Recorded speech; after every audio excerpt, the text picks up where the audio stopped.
الحمد لوليه والصلاة والسلام على نبيه أما بعد فأعوذ بالله من الشيطان الرجيم بسم الله الرحمن الرحيم ومن آياته أن خلق لكم من أنفسكم أزواجا لتسكنوا إليها وجعل بينكم مودة ورحمة إن في ذلك لآيات لقوم يتفكرون صدق الله العظيم إن الله وملائكته يصلون على النبي يا أيها الذين آمنوا صلوا عليه وسلموا تسليما اللهم صل وسلم على سيدنا ومولانا محمد وعلى آل سيدنا ومولانا محمد وبارك وسلم۔ حاضرین و سامعین، معزز علماء کرام، مشائخ اعظام، اس مجلس میں بیٹھے ہوئے لوگ تین طرح کے ہیں۔ ایک وہ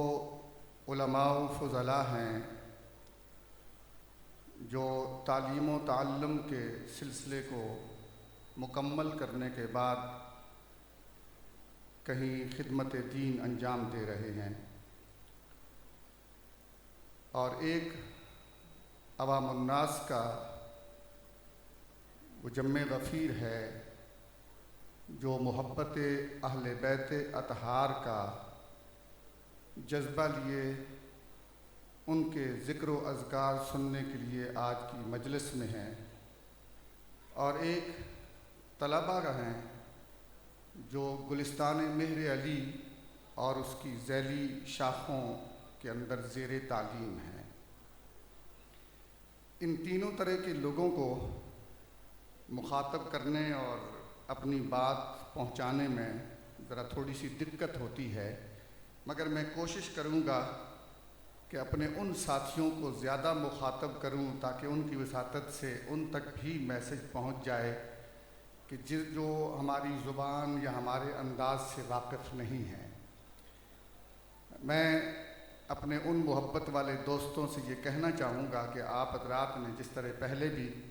اسٹیٹ سیکرٹری صاحبان سے اس بات کو سن لیا، اور آپ حضرات نے یہ بھی دیکھ لیا کہ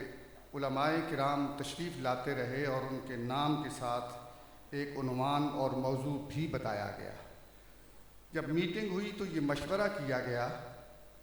کہ ہمارے ہاں جب مقررین اور خطباء آتے ہیں تو کئی دفعہ ایک ہی بات کو بار بار دہراتے ہیں، انہیں نہیں معلوم ہوتا کہ پہلے خطیب صاحب نے کیا بیان کیا ہے۔ تو عوام الناس کو جو محبت والے لوگ آتے ہیں انہیں کوئی میسج، کوئی پیغام، کوئی نئی علمی بات یہ ان کے علم میں نہیں ہوتی، تو کیوں نہ اپنے فضلاء جو جامعہ کے ہیں، جو یہاں پر نمائندگی کے لیے تشریف لاتے بھی ہیں، تو ان کو یہ گزارش کی جائے کہ وہ پہلے سے ان کو ایک موضوع سے متعلق آگاہ کر دیا جائے تاکہ وہ میسج، وہ پیغام ایک علمی ادارے سے علمی انداز سے لوگوں تک پہنچے۔ الحمدللہ بڑی حد تک ہم کامیاب رہے۔ اس سلسلے میں عزیز محترم مولانا یاسر صاحب کا شکریہ ادا کرنا چاہوں گا کہ جب میٹنگ ہوئی تو ان کی ذمہ لگا کہ آپ موضوعات اور عنوانات ترتیب دیں۔ ماشاءاللہ انہوں نے کافی سارے وہ ترتیب دیے، پھر میرے پاس آئے، ان میں سے کچھ چناؤ کیا اور اس کے بعد علماء کرام کے ذمہ لگائے گئے۔ اگرچہ علماء کرام کا ایک بہت سارا جمع غفیر ہوتا ہے، اور الحمدللہ یہاں پر اتنے کچھ ہیں کہ اگر صرف نام ہی پکارے جائیں تو ہمارے جلسے کا ٹائم ختم ہو جائے۔ تو یہ الحمدللہ فیضان ہے گلستان مہر علی کا کہ اتنے چمنستان جو ہے بنے ہوئے ہیں، اور اللہ تعالیٰ مزید برکتیں عطا فرمائے۔ تو جو عنوان میرے ذمہ لگا ہے، آیت مبارکہ سورہ روم کی میں نے تلاوت کی ہے، اور جو ذوق علمی رکھنے والے لوگ ہیں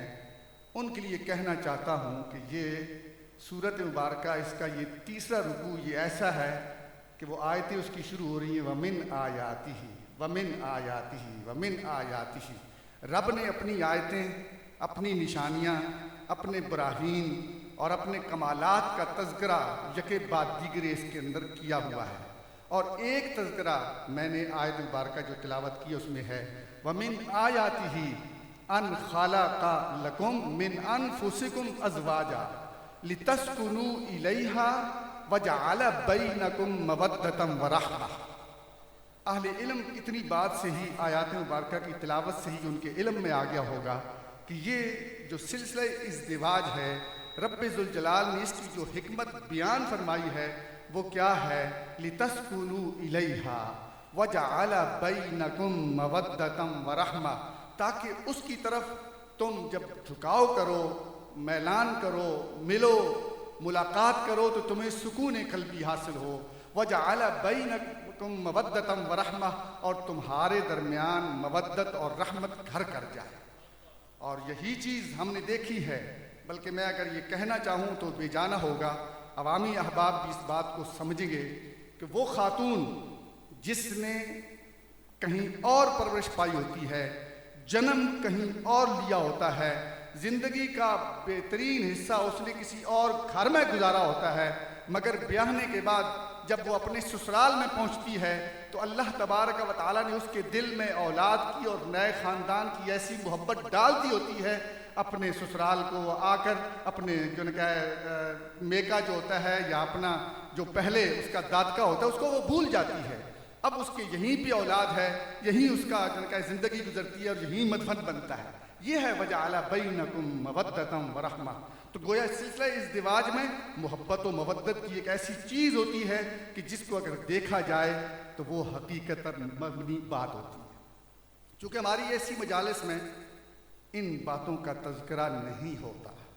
ہم نے سوچا کہ کیوں نہ اپنے احباب کو یہ بتایا جائے کہ صحابہ کرام رضوان اللہ تعالی علیہم اجمعین اور اہل بیت اطہار میں کتنی قربت تھی،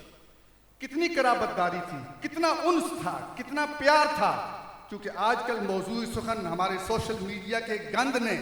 اتنا کچھ فساد پھیلا دیا ہے کہ وہ ہم سمجھتے ہیں یا لوگوں کو انہوں نے باور کرایا ہوا ہے کہ شاید وہ ہر وقت اپنے دشمنیوں کے تیر لے کر ایک دوسرے پر برسا رہے ہوتے تھے، حالانکہ ہرگز ایسا نہیں تھا اور نہیں ہے۔ لیکن افسوس اس بات کا کہ جن کے ہاتھ میں یہ زمام منبر و محراب ہے وہ بھی بہت کم اس طرف توجہ دیتے ہیں۔ تو اس وجہ سے یہ حساس سا موضوع ہے۔ میں یہ چاہوں گا بالخصوص اپنے علماء کرام سے، علماء ضیاء العلوم سے اور دیگر جو علماء اہل سنت و مشائخ کرام ہیں ان سے بھی دست بستہ التماس کروں گا کہ ان چیزوں کو عوام الناس تک اچھے طریقے سے پہنچایا جائے، ان کو کنوینس کیا جائے، ان کو رہنمائی دی جائے، تاکہ جو غلط تأثر ڈالنے والے لوگ ہیں ان کے اس تأثر کو زائل کیا جائے۔ اور الحمدللہ ہم اہل سنت ہیں، اہل سنت ہر دو کے ساتھ انس و موانست رکھنے والے ہیں، جبکہ دوسری طرف ایک طبقہ ہے جو ایک کو لے لیتا ہے دوسرے کو چھوڑتا ہے، ایک اور طبقہ ہے جو دوسرے کو لے لیتا ہے پہلے کو چھوڑتا ہے۔ مگر الحمدللہ اہل سنت کون ہیں؟ اہل سنت کا ہے بیڑا پار، اصحاب حضور نجم ہیں اور ناؤ ہے اطرت رسول اللہ۔ تو ہم ہر دو کے ساتھ ایک انس و موانست کا تعلق رکھتے ہیں، تو ہمیں اس تعلق کو ثابت کرنے کے لیے، اس تعلق اور قرابت داری کو استوار کرنے کے لیے لوگوں کے سامنے چیزیں رکھنی چاہیے کہ کیا تھا، کیا نہیں تھا۔ آج جو غیروں سے کچھ چیزیں لے کر ہم نے ایک کی محبت کے اندر کچھ ایسی باتیں کرنی شروع کر دی جس کا حقیقت سے تعلق نہیں ہے، کتابوں میں لکھی ہوئی ہیں، کتابوں میں لکھے ہونے سے انکار نہیں ہے، وہ روایات آتی ہیں، وہ تاریخ کی کیسی وہ روایات ہیں، کیا کچھ ہیں۔ ایک بزرگ کا قول اس موقع پر کاؤنٹ کرنا چاہتا ہوں، وہ فرمایا کرتے تھے کہ ایسی روایات کے راوی کو ہم راوی میں ڈال دیں گے، ہم اہل بیت اطہار اور صحابہ کرام کے درمیان جو محبت کی بات ہے اس کو کبھی نہیں بھولیں گے۔ تو لہٰذا ہمیں ان حضرات صحابہ کبار اور اہل بیت اطہار کے درمیان جو انس و موانست تھی اس کو اپنے دل و دماغ میں بسانا ہے۔ مجھے اس موقع پر میں نے چند ایک چیزیں جو دیکھیں، ان میں سے پہلی بات، آپ جانتے ہیں علماء کرام ہیں من احب شیئا اکثر ذکرہ، یہ اساتذہ کرام کی زبان سے بھی ہم نے سنا، اور جو عوام الناس ہیں ان کے لیے کہ بندہ جس سے محبت کرتا ہے اس کا نام بار بار جپتا ہے۔ من احب شیئا اکثر ذکر، جس سے محبت ہوتی ہے اس کا نام بار بار لیتا ہے. حتیٰ کہ ہمارے نحو کی کتابوں میں اور بلاغت میں اور دوسری کتابوں میں اعد ذکر نعمان لنا والی باتیں ہم نے پڑھائی ہیں. اور لیلا لیلا کہنے والے وہ ہمارے اردو والے حضرات بھی جانتے ہیں کہ جس سے محبت ہوتی ہے ہر وقت اس کا زبان پر نام ہوتا ہے. تو ہم جب دیکھتے ہیں کہ اہل بیت اطہار نے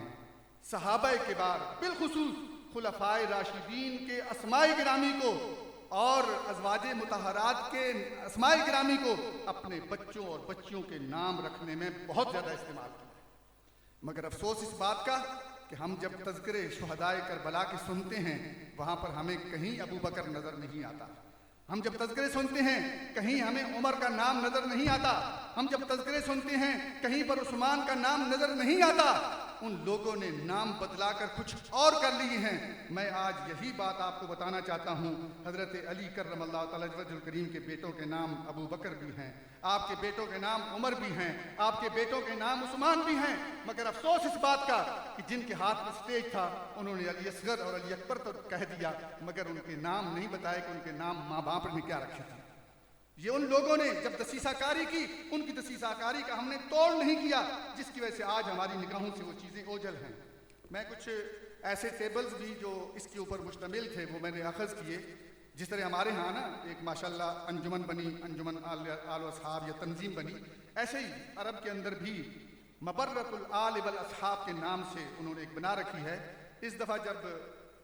شعبان المعظم اور رمضان شریف کے ایام میں حرمین شریفین جانے کا موقع ملا, وہ ایک سرکاری وزٹ تھا تو اس اعتبار سے سہولتیں مل گئیں. ویسے تو استاد جی کے ساتھ پچھلے سال بھی جانا ہوا تھا, قاری صاحب اور یہ حضرات بھی تھے, مگر انہوں نے جو متحف بنا رکھا ہے نا, میوزیم کو متحف کہتے ہیں, وہ جو متحف بنا رکھا ہے اس میں انہوں نے بہت ساری چیزیں کلیکٹ کی ہوئی ہیں, اچھی چیزیں ہیں اور اچھا ایک سلسلہ ہے, مگر وہ پیسے لیتے ہیں. اور آپ جانتے ہیں کہ مولوی صاحب اس معاملے میں بڑی کنجوس ہیں, وہ جن کا 50 ریال لیتے ہیں یا زیادہ لیتے ہیں اس کا. تو اس دفعہ ہم سرکاری دورے پہ تھے, ہمیں پورا پروٹوکول بھی انہوں نے دیا اور جن کا وہاں پر لے گئے. تو الحمدللہ میں اپنے ساتھیوں میں سے وہ تھا کہ جو تھوڑی بہت عربی بھی بولنا یا ان کے ساتھ ہم کلام ہونا یہ تھا. تو انہوں نے یہ ساری باتیں بتائی بھی اور کچھ چیزیں ہم نے وہاں پر کلیکٹ بھی کی. تو وہاں پر بھی یہ کام ہو رہا ہے کہ, اور یہ ہمارے بزرگوں نے پہلے سے کیا ہوا تھا لیکن ہماری نگاہوں سے اوجھل تھا. آپ جب دیکھتے ہیں کہ انصاب الاشراف کے نام سے کئی جلدوں پر کتابیں موجود ہیں جو سادات کرام کے جتنے بھی شجرہائے نسب ہیں, آج ہم جب دیکھتے ہیں تو ہمیں اپنا صرف شجرہ نسب معلوم ہوتا ہے, اوروں کا معلوم نہیں ہوتا. مگر وہ کتابیں ہمارے بزرگوں کی ایسی مرتب کردہ ہیں کہ جس ملک میں بھی جہاں پر بھی اشراف کرام موجود ہیں. ایک شبہ کا ازالہ کر دوں, ہمارے ہاں اہل بیت اطہار کو سید کہتے ہیں, جبکہ عرب کنٹریز میں سیدوں کو شریف کہتے ہیں. یہ آپ کے لیے شاید نئی بات ہو, عرب کنٹریز میں, عرب ممالک میں سادات کرام اہل بیت اطہار فاطمی سادات جو ہیں ان کے لیے لفظ سید نہیں بولا جاتا بلکہ لفظ شریف بولا جاتا ہے. اسی وجہ سے ان کتابوں کے نام جو ہیں وہاں پر انصاب الاشراف یعنی شریفوں کا جو نسب ہے وہ اس انداز سے انہوں نے کتابیں لکھی. انصاب الاشراف ہے, الاصابہ ہے, اسد الغابہ ہے, طبقات ابن سعد ہے, تاریخ ابن عساکر ہے. ان کو جب اٹھا کر آپ دیکھیں گے تو وہاں پر خاندان نبوت کہ جو چشم و چراغ تھے ان کی کس طرح رشتہ داریاں اور تعلق اور ازدواجی تعلق جو کہ اہل بیت اطہار کے گھرانے کے ساتھ تھا. بہت ساری چیزیں آپ کو وہاں پر مل جائیں گی, اور انشاءاللہ عزیز میری کوشش ہوگی کہ جو چیزیں میں نے کلیکٹ کی ہیں وہ کسی موقع پر خاص کر کے اپنے تنظیم علماء ضیاء العلوم کے گروپ میں بھی شیئر کر دی جائیں. بعض چیزیں اس موقع پر میں یہ تھوڑی سی کہنا چاہتا ہوں چلتے چلتے کہ کچھ کام دوسرے لوگوں نے کیا ہوتا ہے, اور آپ جانتے ہیں کہ جب کوئی دوسرا کرتا ہے تو وہ اپنا بھی تھوڑا سا لون مسالہ جن کا ڈال دیتا ہے. تو ہمیں چاہیے کہ اس چیز کو ہٹا کر اس سے الگ تھلگ کر کے ہم خود کچھ محنت کر دیں, کیونکہ انہوں نے کرتے کرتے نا وہ یزید پلید کو بھی درمیان میں لے آئے. ظاہر ہے وہ کرتے ہیں اور ان کا تو ہے, لیکن ہم تو کہتے ہیں امام پاک اور اس کے مقابل جو ہے یزید پلید, تو لہذا ہمارا وہ نظریہ اور مزاج نہیں ہے. تو ہمیں اس موقع پر, بلکہ میں یہ چلتے چلتے یہ بھی کہہ دوں تو بے جانا ہوگا کہ ہمارے بزرگ یہ فرما گئے اور فرماتے ہیں, اور ہمیں اپنے بزرگوں کی کہی بات کو فالو کرنا ہے. وہ فرماتے ہیں کہ جس معاویہ سے ہمارے امام حسن نے صلح فرمائی ہے ان سے ہماری کوئی جنگ نہیں, ہماری صلح اور محبت ہے. جس یزید سے ہمارے امام حسین نے مقاتلہ اور جنگ کی ہے اس کے ساتھ ہماری کوئی صلح نہیں، جنگ ہے۔ تو لہٰذا ہمیں ہر ایک کو اپنے مقام پر رکھتے ہوئے ان چیزوں کو جب دیکھیں گے تو انشاءاللہ عزیز اس کے ثمرات اور اس کی اچھائیاں اور اس کی بہتریاں ہماری نگاہوں کے سامنے رہیں گی۔ مرحبا۔ تو میں عرض کر رہا تھا کہ یہ ایک حساس موضوع ہے اور ہمیں ان چیزوں کو پیش نظر رکھنا چاہیے۔ میں تھوڑی سی مثالیں آپ حضرات کے سامنے رکھتا ہوں۔ مثلا پہلی بات میں نے کی کہ جب بندہ کسی سے محبت نہ کرے تو کیا خیال ہے اپنے دشمن کا، اپنے مبغض کا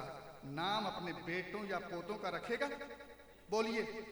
نہیں رکھے گا۔ لیکن ہمیں نظر آتا ہے کہ حضرت علی کرم اللہ وجہ کریم کے صاحبزادگان میں ہمیں عباس بھی نظر آ رہے ہیں، صاحبزادگان میں ہمیں ابو بکر بھی نظر آ رہے ہیں۔ ادھر حضرت عباس جو ہے نا کیا ہے، چچا بھی ہے نا دوسری طرف، اور ہمیں ان کے ناموں میں حضرت ابو بکر بھی نظر، ان کی جو ہے کیا ہے بیٹوں کے پوتوں کے ناموں میں نا حضرت حمزہ بھی نظر آ رہے ہیں، حضرت ابو بکر بھی نظر آ رہے ہیں، حضرت عمر بھی نظر آ رہے ہیں۔ اور حضرت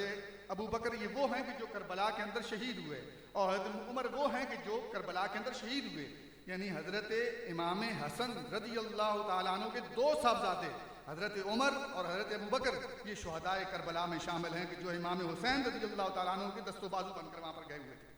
اسی طرح حضرت علی کرم اللہ وجہ کریم کے صاحبزادگان میں حضرت عمر اور عثمان بھی موجود، اور حضرت عثمان وہ ہیں کہ جو کربلا میں باقاعدہ حضرت امام حسین رضی اللہ تعالیٰ عنہ کے ہمراہ شامل ہو، شریک، اور وہاں پر کیا ہے مقتول و شہید ہوئے ہیں۔ تو اسی طرح دیگر جو ہے ان کے جب ہم اوپر جاتے ہیں مزید جو ہے پوتوں پڑپوتوں میں، وہاں پر بھی ہمیں حضرت امام موسیٰ کاظم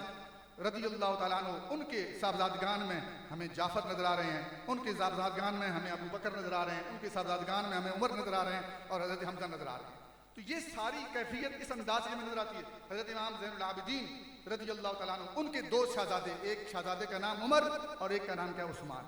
یہ صرف خانوادہ سادات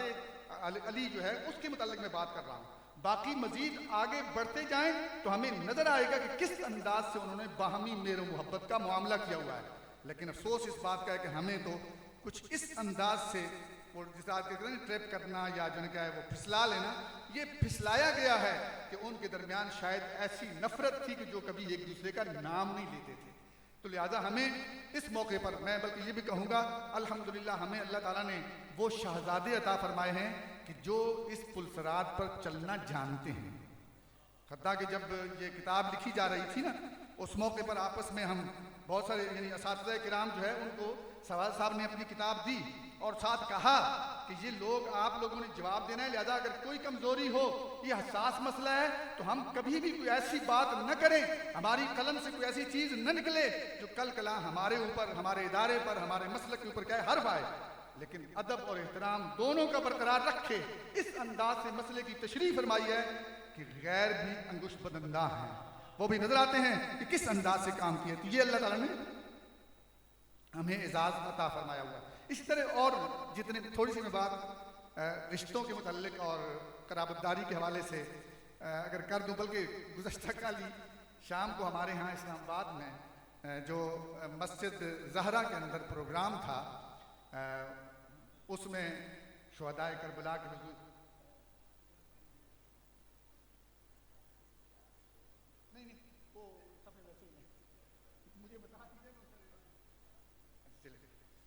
تو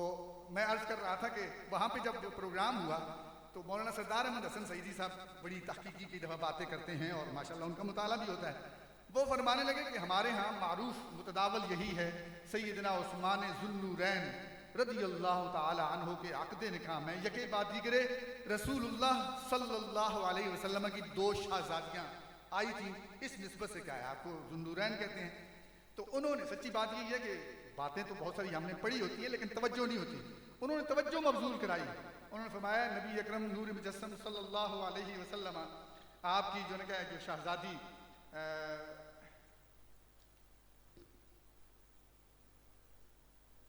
حضرت زینب رضی اللہ تعالی عنہ ان کے حوالے سے وہ بات کرتے ہوئے انہوں نے کہا کہ ان کی جو مطلب کہ حضرت ابو العاص رضی اللہ تعالی عنہ ان کے ساتھ ان کا عقد نکاح تھا، تو وہ شہزادی کی جس شہزادی کو نبی علیہ الصلوۃ والتسلیم نماز کی حالت میں اٹھا کر نماز ادا فرمایا کرتے تھے اور رکوع سجدے میں جاتے ہوئے ان کو واپس اتارتے تھے، ان کا نام نامی اسم گرامی حضرت امامہ ہے۔ حضرت امامہ رضی اللہ تعالی عنہا سیدہ فاطمہ الزہرا رضی اللہ تعالی عنہا کے وصال پرملال کے بعد، چونکہ آپ کی حیات طیبہ میں تو حضرت علی کرم اللہ تعالی وجہ الکریم کو کسی اور خاتون سے عقد نکاح کرنے کی اجازت نہ تھی، اور نہ آپ نے نکاح کیا، آپ نے اس پابندی کا خیال رکھا۔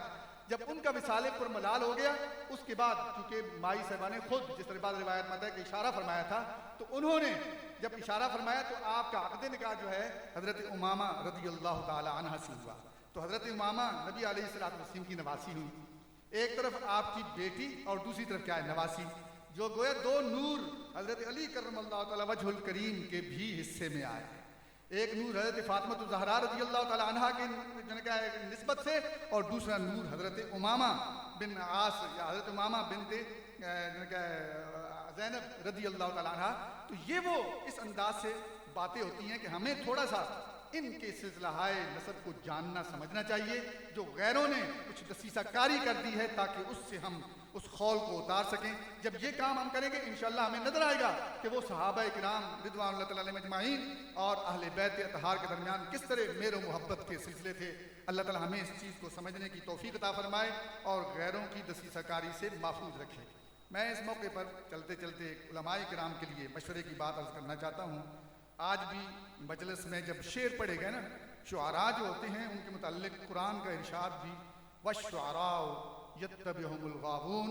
أَلَمْ تَرَ أَنَّهُمْ فِي كُلِّ وَادٍ يَهِيمُونَ وَأَنَّهُمْ يَقُولُونَ مَا لَا يَفْعَلُونَ، ایسا ہوتا ہے۔ لہذا شاعر جو شعر کہہ دے ضروری نہیں کہ وہ شریعت کے معیار پر پورا اترتا ہو، لہذا ہم اہل علم جو ہے ان کو چاہیے کہ کسی شعر کو پڑھنے سے پہلے خوب اچھے طریقے سے سوچ اور سمجھ لیں کہ کیا وہ معیار شریعت پر پورا اترتا ہے یا نہیں۔ مہمان تشریف لا چکے، انشاءاللہ عزیز میں اسی بات کو اپنی بات کے اوپر ختم کرنے کے لیے کہنا چاہوں گا کہ علامہ چشتی صاحب ہیں، ان کا بھی ذوق ہوگا۔ تو ویسے میں آج پہلی دفعہ آپ حضرات کے سامنے جب میٹنگ میں بات ہوئی نا، تو میں نے کہا اگر کوئی اور خطیب نہ ہوا چلو میں بھی بات کر لوں گا۔ تو سوال صاحب خود کہنے لگے کہ یہ تو بڑا اچھمبا ہوگا، بھائی ضرور پہلے اس کا نام لکھو، کوئی ہو نہ ہو اس کا نام ضرور لکھو، سوال صاحب نے فرمایا۔ تو بہرحال میں نے اپنی ڈیوٹی اس لحاظ سے پوری کر دی ہے۔ حضرت علامہ مولانا غلام محمد چشتی تشریف لا چکے ہیں، تو چونکہ اب جو ہے نا کیا ہے وہ چیز بدلنی ہے، اور حسن خاتمہ آپ کو پڑھایا گیا۔ حسن خاتمہ یہ ہوتا ہے کہ پہلی بات کو اس انداز سے اینڈ کیا جائے تاکہ اگلی بات کا اس سے ربط جڑ جائے۔ یہ حسن خاتمہ اس انداز سے کرنے کے لیے میں حضرت کے ذوق کے لیے کہنا چاہوں گا، بچپنے میں زمانہ طالبینی میں پنجابی زبان کے پڑھے سنے تھے، میں نے کوشش بڑی کی ہے کہ مجھے پورا وہ کلام مل جائے، مگر اس زمانے میں کچھ جو کشمیری بازار والے کتب خانے تھے وہاں سے ملنے والی کتابوں میں یہ چیزیں ہوتی تھیں، آج نئی کتابوں میں نہیں، مجھے کہیں سے ملا نہیں، لیکن وہ ایک شعر مجھے یاد ہے، تو آپ کے ذوق اعتبار کے لیے میں بھی ترنم میں پڑھ دیتا ہوں، مگر شرط یہ ہے کہ آپ بھی ترنم سے پڑھیں گے، کریں گے؟ کربل دے شہید اعظم نے، کربل دے شہید اعظم نے ویکھو کیڑا صبر کمایا ہے، کربل دے شہید اعظم نے ویکھو کیڑا صبر کمایا ہے۔ یہ پچھلی صفحہ والے حضرات جو ہے نا، اگر ان کو بھی پنجابی سمجھ آتی ہے تو وہ مل کر گنگنا لیجیے۔ کربل دے شہید اعظم نے ویکھو کیڑا صبر کمایا ہے، ظالم نو راضی نہیں کیتا، ظالم نو راضی نہیں کیتا، سر دے کے رب نو منایا ہے، ظالم نو راضی نہیں کیتا، سر دے کے رب نو منایا ہے، کربل دے شہید